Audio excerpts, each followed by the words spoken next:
All right, Tucker Carlson, it's great to have you. Ladies and gentlemen, Eduardo. I'm told Great we don't to have see much you. time, so I'll try to move through the topics quickly. I want to start with Mike Johnson, who, a couple days ago on your show, you said, I don't want to be mean to him, I don't want to pick on him, and I totally sympathize with that. And then I was mean and picked on him? Well, no, but on the on the eve of Trump's inauguration, right before Christmas, he tried yesterday to shove through a 1,500-page spending bill that would have given Chuck Schumer all of the leverage with the debt ceiling going into next year. I mean, there was a lot more than that in the bill, but I mean, I guess the point is, like, what's up with that? What's wrong with Mike Johnson? There's something profoundly wrong. I don't understand it exactly, but I watched him make the number one priority of his speakership funding Ukraine without any audit at all at a time when the U.S. border was open. The United States itself was being invaded, and his priority was protecting the borders of a country whose language he doesn't speak, knows nothing about, and it's not America. And it's not the only country that whose interests he's put above ours. And so, I don't want to overstate it. I think it's a kind of treason, and it's very common in Washington. He's not the only one, but once you see that, then you lose all faith in a man. And so I wasn't shocked by what happened, but I was very pleased to see Elon Musk just basically stop it single-handedly, which is amazing. It's amazing, yeah. It's amazing. Yeah. It's amazing. I want to ask, another person you're a huge fan of, Dan Crenshaw. I don't know if you saw this, but someone had put out a tweet saying Dan Crenshaw is pushing for this bill because it includes a 40% pay raise for a member of Congress. And Dan Crenshaw had recently been complaining that, we don't make enough money. We're, destitute. And so I want to quote it exactly because it's just hilarious. So he responds to this guy on X, and he says, "You fucking lying piece of shit. But hey, whatever gets you pathetic bottom feeders, clickbait, you fucking incel." As if... So now if you're against Dan Crenshaw's spending bill, you're like an incel or something. You don't have enough sex, yeah. So, I mean, Dan Crenshaw obviously is not emotionally prepared to lead anything, and he's out of control. And I think that he's a really volatile person. I hope he gets help. I mean that. And but he's also a pretty sinister person, I would say, whose priorities are not aligned with his party's voters, but also have kind of nothing to do with the United States. So right. I object. I mean, want to be honest. I feel sorry for Dan Crenshaw. I've had conflict with Dan Crenshaw. I felt like he was emotionally out of control, and so I feel sorry for him. But I also think it's not just him. It's a lot of the leadership of that party just doesn't put the United States first at all. And they all want to suck up to Trump and America first. Really, where's the money going? It's not going here. It's going to the countries whose lobbies control you. Right. That's the truth. Yeah, I mean, if you're responding to angry people on X like this, if you're responding to cat turd and you're like a member of Congress, maybe you have better things to be doing. Yeah, he's a veteran. I don't know if you knew that either. But. I have actually had a conflict with him once, and I was like, I got to learn more about this guy, and so I did, and I won't even. I'm not. We can leave it at that. I leave it at that, but I ended up feeling sorry for him. Yeah. I mean, I think Dan Crenshaw's really unhappy.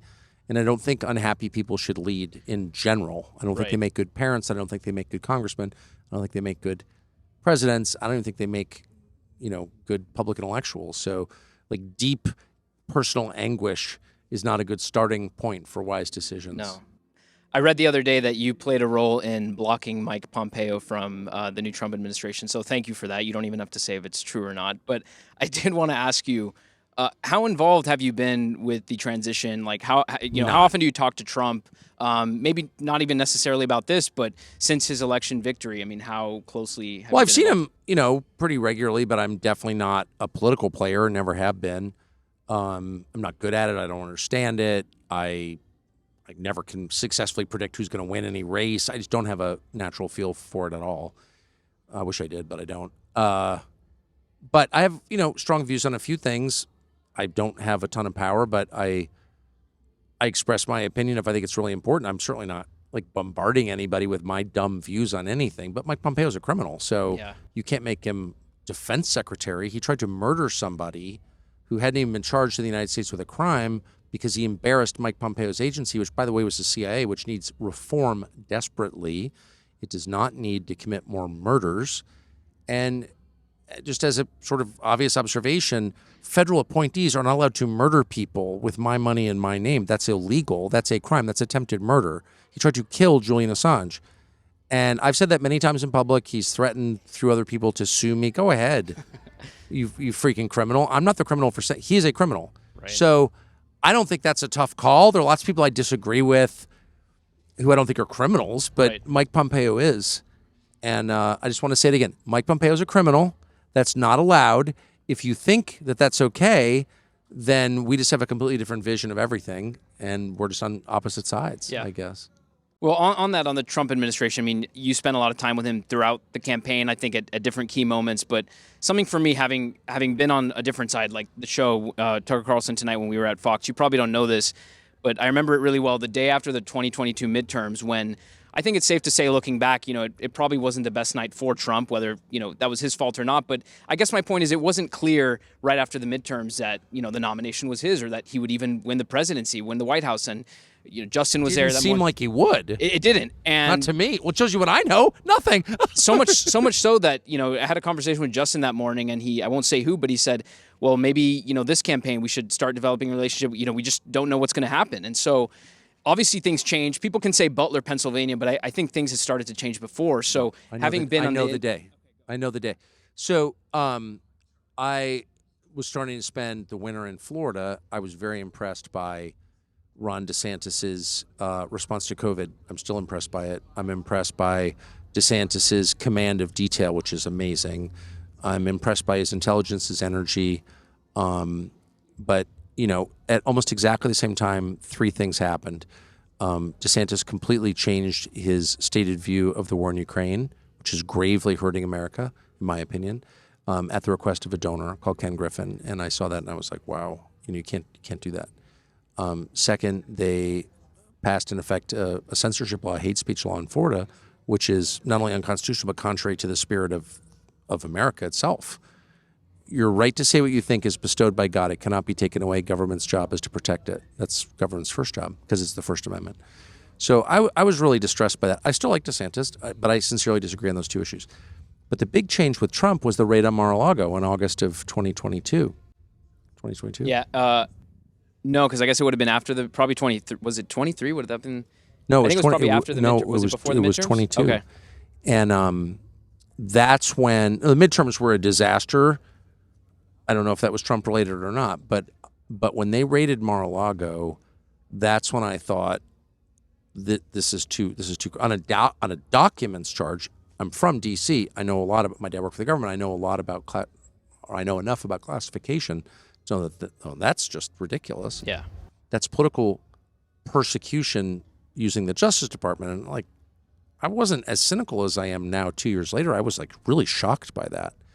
And I think the effort to put Trump in prison on fake charges really changed a lot of people. And they felt, I'll speak for myself, you just feel like, well, okay, there's this guy who's running for office, who's a human being, who's got strengths and weaknesses. But the system itself is the greatest ever devised. It should be preserved against the vandals who are destroying it. And that, for at least in my head, that became the moment where Trump started to assume symbolic proportions, kind of this is a fight against a blob that has not done a good job managing the country at all. Is kind of running into the ground, honestly, and they need to be defeated. And then I think over the course of the campaign, Trump really became this different. I've known him for over 20 years because he was in the media. He really became different. People change under pressure. Even Trump, who's pretty resistant to pressure, I've really kind of never met anyone that tough. He did change, and then getting shot changed him as well. So, a lot happened. And so I'm a different person from the man I was 2 years ago. Trump is a different person. Everything's different. The calculations are all different. Yeah, don't you think? Do you feel that? Totally. And I think I heard Glenn Beck, who said this the other day, that obviously it's too bad Trump didn't win in 2020, and the country has suffered a lot under Biden for sure.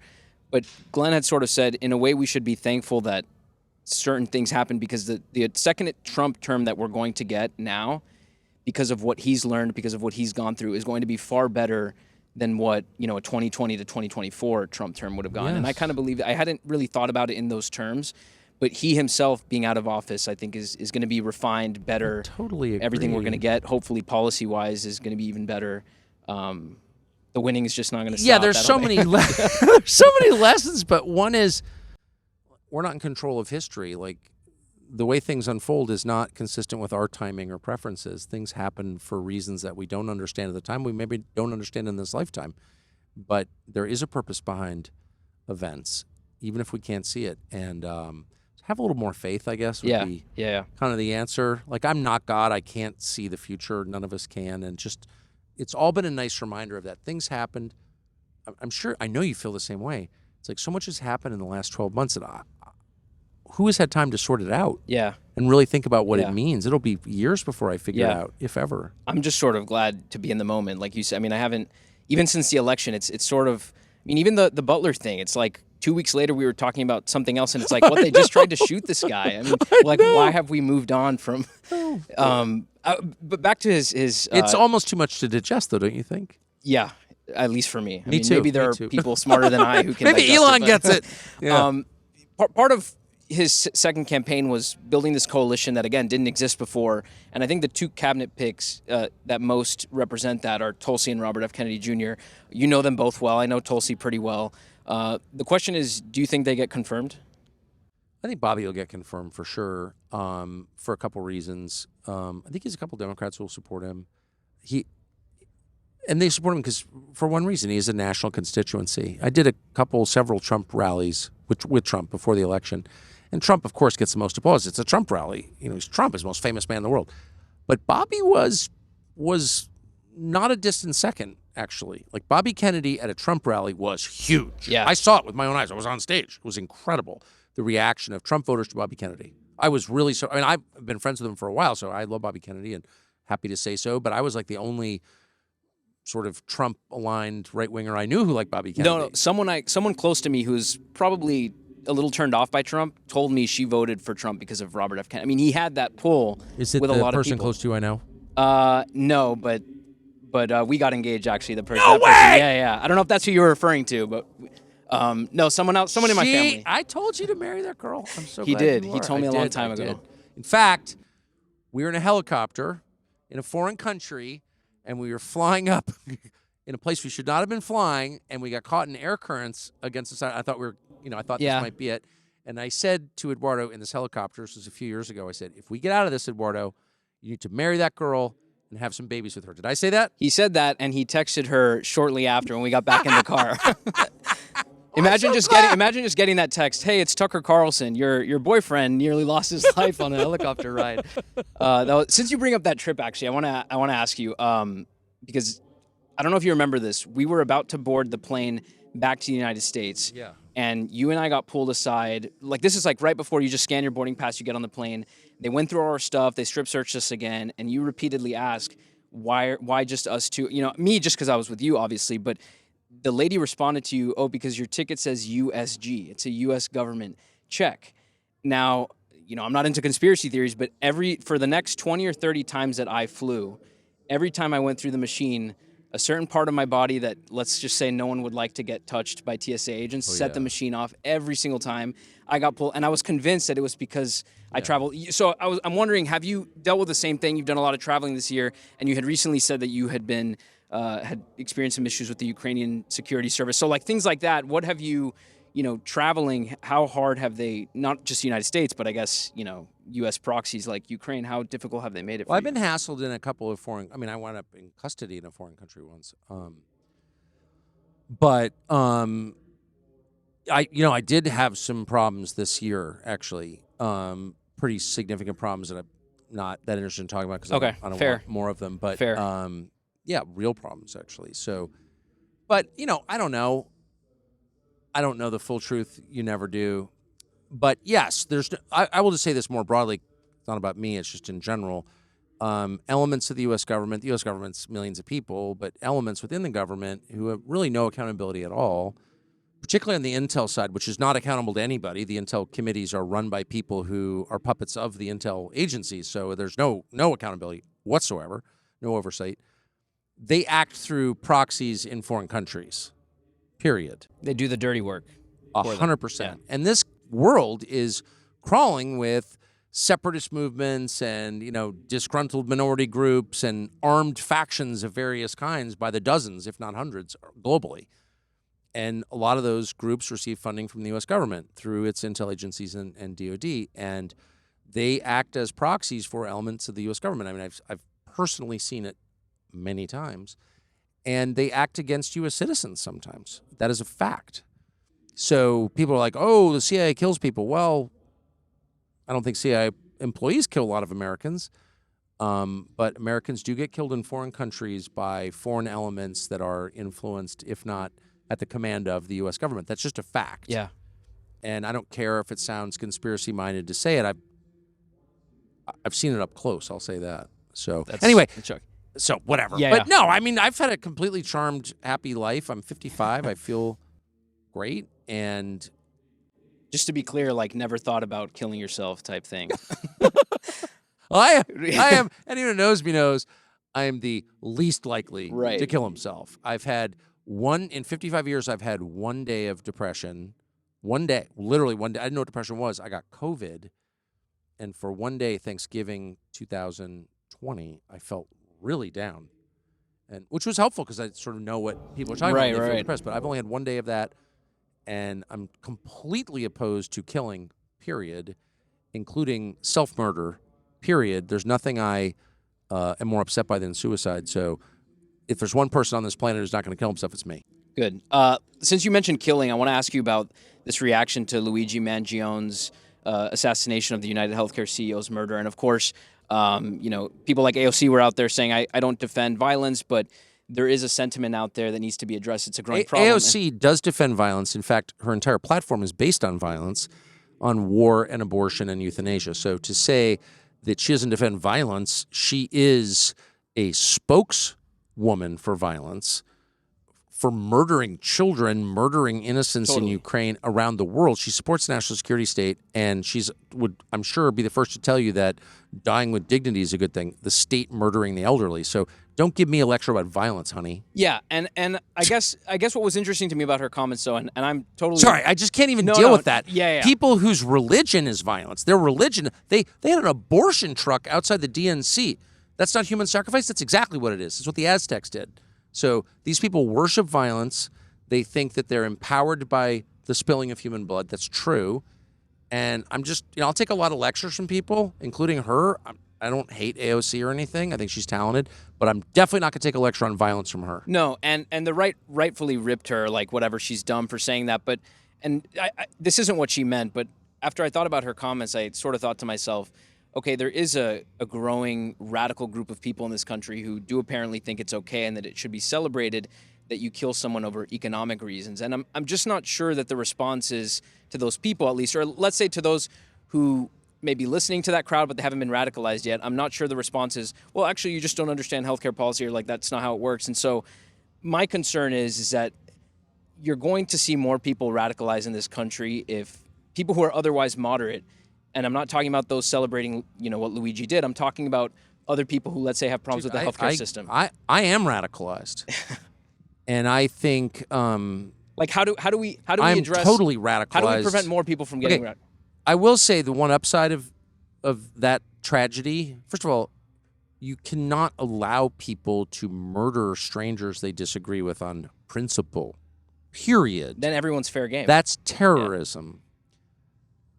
I also think I'm grateful that we are having some conversation about economics and not race. The race stuff, the race war they've been trying to foment for 50 years was by design an attempt to distract you from the truth, which is they're distorting the U.S. economy in their favor. The ruling cabal that runs this country, behind Joe Biden, behind Kamala Harris, these hapless puppets, behind Mitch McConnell, they are distorting it to their own benefit, and they're making it impossible for the United States to sustain a middle class, and hence a democracy. You can't have a democracy without a majority middle class, I think. I think it's pretty obvious. So, anyone who wants to turn this into a society of renters where you don't own a home, a country with people who rent is a volatile, crazy country. It's a country that allows banks to charge 22% interest on a credit card? Are you joking? That used to be a federal crime. Yeah. It was called loan sharking, and lots of mafia people went to jail for it. No one questions it. So I've actually been on this for a long time. I'm the opposite of a socialist. I don't think we should have a command and control economy. I don't want to put AOC in charge of the economy. Totally. But if you want to prevent that from happening, you can't The first thing you Exactly. have to say is it's immoral to enslave people with debt.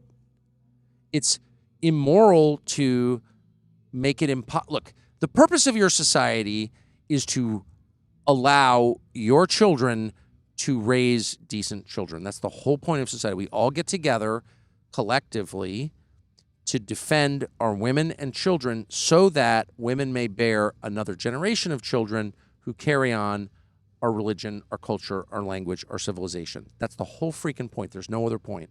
And so anybody who gets in the way of that is an enemy of your civilization, obviously, by definition. Yeah. And I do think that a monopoly system like the one that we have now makes it pretty much impossible for that to happen. People can't have kids. They can't get married. They can't own anything. And that's like the single biggest problem that we face. And debt is what torments people. You're thinking like I'm very focused on debt and drugs. I think addiction and debt make people's lives miserable.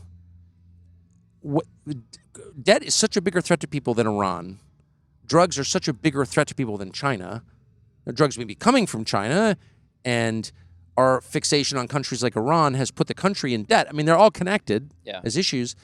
But if you're to isolate the things that the average, 35-year-old guy making $100,000 a year, which is above median income, he's doing pretty well.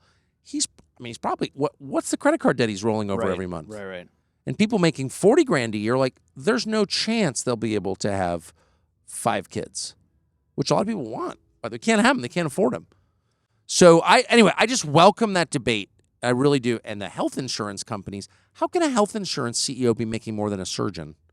What's their net add to America? Yeah. I mean, I don't even like doctors. I don't go to the doctor. I don't trust doctors after COVID. I don't go to the doctor. However, I recognize rationally, healthcare is made possible by physicians. And so they're the ones with the talent, the skills, the healing skills that form the basis of medicine. If they're making less than a mid-level health insurance executive, you've got a screwed up system. Yeah. Right? Yeah. And I think, too, like you said about the people wanting a middle class. I mean, if you don't want socialism, you have to speak and do things for the people. I've been saying. No, I know. That's why I wanted to ask you about it. I've been saying this for 10 years. If you don't want socialism, then you have to moderate the system we currently have. Stop calling it market capitalism. It's not. People can't feel ignored. People can't feel. It's monopoly capitalism, which is the enemy of market capitalism. It doesn't actually work in the way intended. It's hardly free. It's a cartel, obviously. And if you're defending that, you're just guaranteeing that you're going to wind up with Hugo Chavez. This actually happened. I went to Caracas, Venezuela before Chavez as a kid.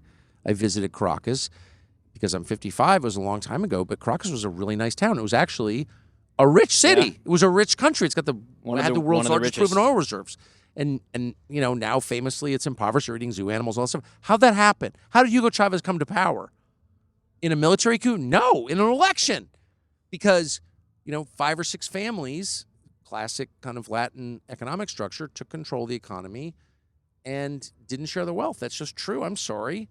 It happened in Cuba too. You get a fascist like Fidel Castro running the country if you ignore it. So that's what I hate, and I've been telling people for years is like in order to rationalize family in Latin America, so what happens. In order to rationalize a Hugo Chavez, they have to say, it was stolen. Okay, yeah, maybe they stole some of the elections afterwards, but the initial thing was always, I'm sorry, what is it? It's like so hard for some people in this country to understand that millions of poor people were pissed off. You know what I mean? And like Hitler got elected in Germany in 1933 in a free and fair election because of inflation. Yeah. And ridiculous, onerous war reparations and all the stuff, the Treaty of Versailles. But those conditions in that peace settlement after the First World War crushed the German economy, humiliated the German people, and made it impossible for the middle class to thrive, and they voted for Hitler. Poor people, it wasn't poor people who got him elected, it was the middle class who got him elected. Yeah. And it's hardly an endorsement of Hitler. I mean, no, but it's like we come up with ways in this country to rationalize. Right. It's just so dumb. It's like the 9/11 they hate us for our freedoms thing. It's like, no, cause and effect is real. Like, be rational, be an adult. They're mad that we support Israel and we're in the Saudi Peninsula. Those are not reasons to blow up the World Trade Centers. They're not reasons to pull the troops out of the Saudi Peninsula or not support Israel. I mean, we can have that debate. Right. But don't lie to me and tell me it's because they hate our freedoms. Too many women in bikinis. That's exactly. what it is.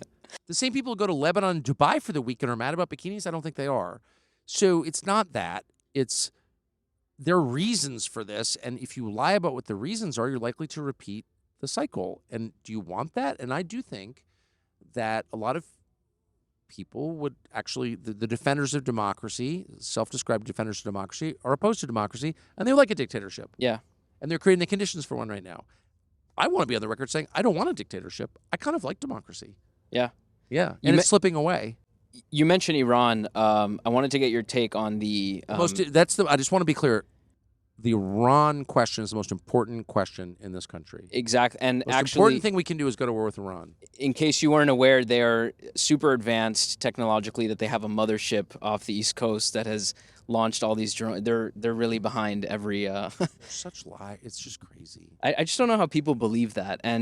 But actually, forget Iran for a second. On that actual drone story, I have to confess, when we did the alien stories on Tucker Carlson tonight, I wasn't too into those stories, mainly because I don't want to know about these problems that are like beyond solving. Like if the aliens are about to invade, like forget it. Just well, they're not alien. They're hardly I know, alien. But, they're spiritual beings from here. But whatever. Right. But I agree. We can't control it. I agree. And in the beginning, people thought this was an alien thing in New Jersey, but it's obviously not. It's the government again is lying to us about what's going on there. So what do you think? I mean, I think the most plausible theory is that they're running tests. They say for this dirty bomb thing, or they want to gauge the public's reaction if drones were needed for some serious reason in the future. What do you think is actually happening there? It's interesting. I mean, I feel like if there's, my whole job for 35 years has been like find out what's going on, and often I haven't been able to find out what's going on. And like do we ever really know what's going on? Right, Probably right. not. I mean, these are like metaphysical questions, but I think I've got a good track record for roughly finding out what's going on. Like you miss a lot, and maybe it's there's a lot of deception, but basically you kind of know what's going on, right? I've got nowhere on this. It's crazy. I think that's a lot of people too. That's almost why I don't want to know anymore. I've never seen anything like this, and I've called a lot of. I mean, I know a lot of people just because it's all I've ever done is like do this kind of thing, and I've called people at every level. I talked to, I talked to a member of Congress who I trust. There aren't many of those, but there are a few I trust. I talked to one I trust who went into the SCIF with congressional leaders, the secure area where you can have secure conversations and all that, and got a briefing from intel briefers on those drones, and the briefing was effectively identical to the DoD press release. Wow. Yeah. Wow. So they're not telling members of Congress, which, by the way, I think is unconstitutional. I don't think Congress doesn't assert its rights. That's a whole separate question, but they should demand it. Like, we're not funding you until you give me the fucking answer. Right. But, excuse me, that's how I feel. But the point is, I called, every sector I called, and I got like 5 different answers. So here's what I know. I know that something actually big is happening. I mean, I think we can deduce that. Yeah. I know that the cover-up is bipartisan completely. I mean, it's bipartisan. That always makes me uncomfortable. When both sides are in on something, it's not good. And I know that I don't know what it really is, which is just I've never had this experience before. Well, that's reassuring, but hopefully we'll find out soon. Let me ask you, I think you probably have to run soon, but over the last few weeks when we were supposed to be, I guess, super concerned with Pete Hegseth's past drinking history, in the midst of all that, Assad's government's overthrown, and with clear U.S. involvement. Now, people can debate how much involvement of ours was in the final days versus, what was obvious over a 10-plus year history. I found it, not that anyone cares what I think, but it's really repulsive to know that we're behind something like that, and something that's going to cause the suffering of a lot of Christians, a lot of other religious minorities. As I think it was Jake Sullivan who wrote to Hillary Clinton in a WikiLeaks email, Al-Qaeda is on our side in Syria. So that, we were part of that. I know you just had Jeffrey Sachs on and talked about it a bit. Is there anything Trump can do? I mean, this was obviously done by design too, I should say, right before Trump takes over, so he can't do anything about it. I mean, I think they were afraid he was going to solve the war in Ukraine, which would have allowed Russia to then refocus on Syria. Obviously. Exactly. But how do you think that this ends? Let's say a year from now. I mean, is Syria like another Libya? I don't want Trump to do anything to get us involved per se. To we don't want to get involved necessarily, but like, what's the situation a year from now? Makes me so sad. Yeah. It just makes me so sad. I was reading, I hate to say this, it sounds so pompous, but I actually was reading First Peter last night, and in it's in every epistle, in every book of the New Testament. It's like, you're going to suffer, there's going to be persecution of Christians, like badge of honor, sign you're doing the right thing. And I believe that as a Christian. However, I'm enraged by it. And I'm enraged by Protestant Christian churches. I am a Protestant Christian. And I believe it, and I always will be, and I'm proud to be a Protestant. However, Protestant Christian churches in the United States totally ignoring the murder of Christians in the Middle East. I just can't, and the oppression of Christians. I can't handle it. It makes me so angry. And I don't know why that just triggers me, and maybe it's just me, but when the Church in the Nativity got shot up in the early 2000s, I'll never forget it. I was at CNN. I was so mad. No one was saying anything. Yeah. You're shooting into the church that we're on the site where Jesus was born, really? And American Christians like, no, really, it's important because Hamas is like, whatever it was at the time. You are not allowed to use U.S. tax dollars to murder and oppress Christians. Period. 67% of this country is Christian. That is outrageous. And until Christian religious leaders say, look, we may have views on this or that Middle Eastern conflict, but the one thing we're consistent on is you cannot use U.S. tax dollars to murder Christians. They are no threat to anybody. And that's true in Pakistan, that's true in Iraq, and I've met Christians in all these countries. Pakistan, Iraq, throughout the Levant. You can't do that to Christians. Period. Until Mike Johnson, who's always telling everybody how Christian he is, until he says that and the people like him say that, it's going to continue. So on that level, I'm personally really distressed. I think I have a right to be distressed. But on another, it's like another regime change war. Can I just make one point, super autistic, obvious point that no one's making? Syria is not Iraq. It's on the Mediterranean. It's the Levant. It's in the middle of freaking Europe. It's right across the water from. I mean, this is like in the heart of everything. People don't. I really think geography plays a massive role in everything, and I'm interested in it. Syria is right there. It's not Libya. It's not Somalia. It's right near Italy. Like, are you joking? To create chaos there? And, I'm basically against regime change on many levels, practical and ideological, except in extreme cases, but they have to be pretty extreme. But if you're going to have regime change, then change the freaking regime. Don't just carve up the country. Who's in charge? I saw this in Iraq with my own eyes. I was there. You knock off the dictator, that's easy. Driving Assad to Moscow wasn't that hard. It took 3 days. Killing Saddam was not that hard. What's hard is to rebuild authority, credible authority that can manage a fractious country like Syria or Iraq or any country. They're all fractious. The United States is. It's hard to manage these places. If you're going to break something, replace it with something better or something. And the fact that we did that again with our allies is, it's hard to believe that just happened. Yeah. I just can't even believe it. And the last thing I'll say is, tell me now that he's gone and in Moscow and in disgrace and shame and has lost his country, why was I supposed to hate Assad again? Right. Why was I supposed to have any feeling whatsoever for Assad, which I never did? Seemed like a fine guy to me. Oh, he's a murderer. As compared to whom? And also, like, civil wars don't... That's the other thing that I found gross about the reporting after, he fled the country or whatever. Like, CNN, every outlet was saying, oh, who butchered it, or, like, heinous crimes, but they don't even actually bother in the reporting to list them. And so I'm not defending Assad. I'm sure he's done some bad things like everybody else, as you say. But, like, if it's so clear and obvious, like, just list them in your article. No, like, look, this is a product of grand strategy. These were decisions made at a level, in some ways above government, but wherever it was made, the decision was made under the Obama administration that Assad must go. So they're like, okay, Assad must go because they've got a whole plan for the region or whatever, which may or may not be valid. But for the U.S. media just to adopt a political strategy as like a moral imperative, like now 1 minute Assad's wife is on the cover of Vogue, the next minute you have to hate her as a war criminal because Hillary Clinton decides that, Israel wants the area above Golan or whatever the goal was, or we want the oil, or we want to help the Kurds, or whatever the imperatives were. And then the media adopts that as some sort of it's a moral crime to disagree. Are you joking?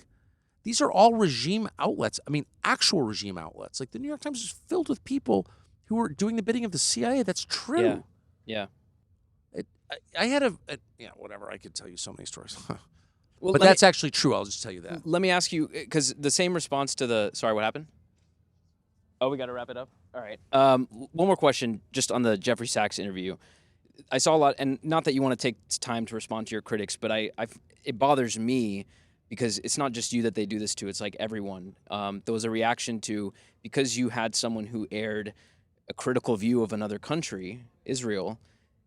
You get attacked as if you have some obligation to not have people with certain viewpoints, or you must only have people with the opposite viewpoints, which is that of pro-Israel. Why is there, and this is probably going to get me in trouble, whatever, but why is there this instinctual, reflexive reaction that, like, to another country, largely, again, to people, if we're all American, like, who cares what Jeffrey Sachs or whomever's view is on any foreign country, and why is it Tucker Carlson's responsibility to defend? I really at a basic level don't understand that. I don't either, and I'm not defensive about it because I don't have any weird unstated motives at all. Yeah. I bear no animus toward any country. In the specific case of Israel, I kind of like Israel. I've taken my family there on vacation, and I can sincerely say Jerusalem is probably my favorite city in the world. Well, it is, of course, my favorite city. There's no more amazing place than Jerusalem. I'd like to live there.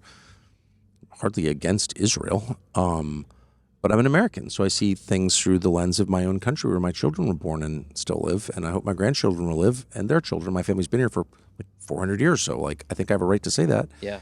And I care about America, and I care about two things. I care about free speech in the United States, and if an alliance with another country is going to be a justification for taking away my birthright, which is the First Amendment, I'll fight that because I'm an American.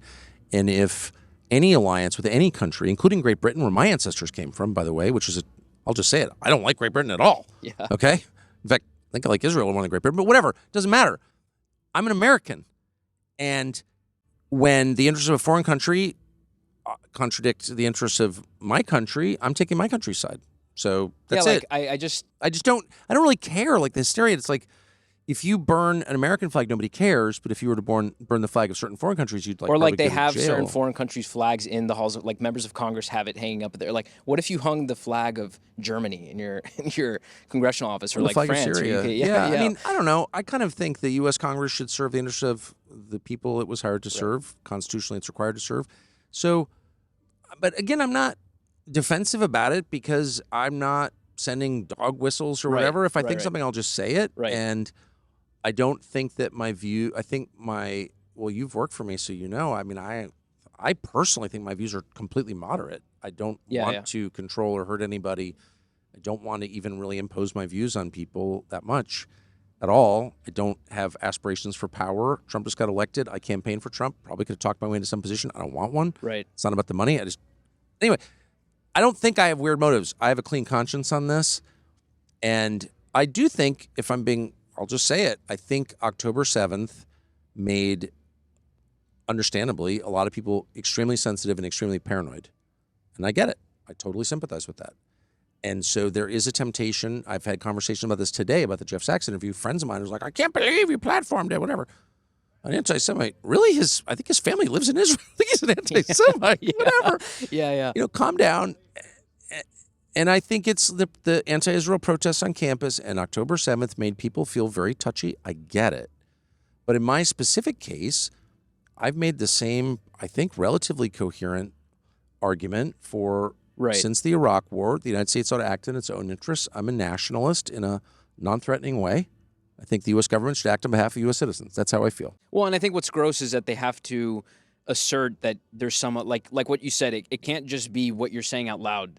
That's not a good enough reason. They have to impugn some. They always go to motive and all this stuff. And I heard that. I got all these texts about Jeff Sachs. Now, I happen to know Jeff Sachs and like him enormously for his decency and his knowledge. And he's just a moderate temperament. We don't agree. He's a liberal. I don't agree with him on a lot of things. But in foreign policy, I really do.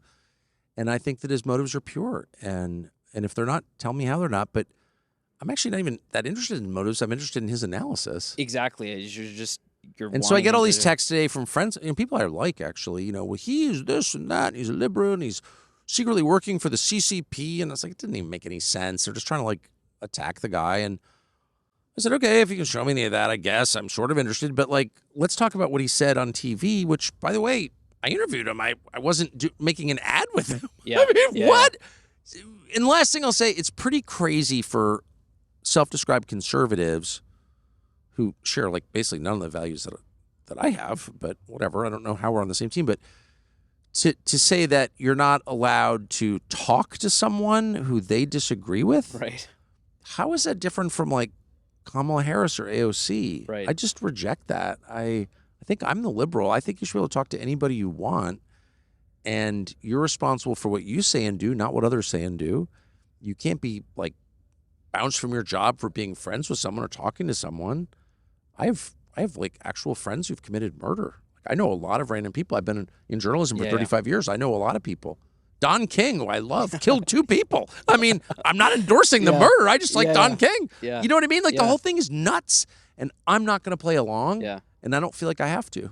Well, last thing I'll say, I said to these guys before, at a base level, I don't know why on that subject it can't just be, okay, like I really don't care what Israel does, but we're $30-some trillion in debt. We have to borrow money for the things we do. Like, why are they above borrowing money for their conflicts? That's at the most basic level. Or That's how about like every country gets to make its own decisions based on its own interests and then pay for those decisions, and you act within your means. Like, I don't know, I guess I would like a super yacht, but I can't afford one. Right. So I'm not trying to force someone else to buy me one. I have to get along with my neighbors because they live next door. I don't have the money to buy their houses and evict them. So I have to make certain accommodations. Like, they don't like my dogs barking, I got to tell my dogs to shut up. Like, I don't know. This is what it is to live with people. And everyone goes through this. And I feel sorry. I definitely feel sorry for Israel. I mean, I feel like they are surrounded by people who hate them. But that's kind of what it is. That's what life is. Yeah. And it's not unique to that country or that region. Everybody deals with this. Congo and Burundi deal with this. We deal with this with Mexico, which is effectively our enemy. They're letting fentanyl and migrants come through. Like, this is what life is. Yeah. And I'm not going to be defensive or mad about it. I'm going to laugh at people on the right who are like, I don't have the right to talk to somebody. Oh, shut up. That's good advice. Yeah. Tucker, I've kept you longer than I think you have. Eduardo, but, I love seeing you. Thank you. Thanks so much for this. Appreciate it. Thank you. Thanks, man. It's. Can I just say one thing off camera?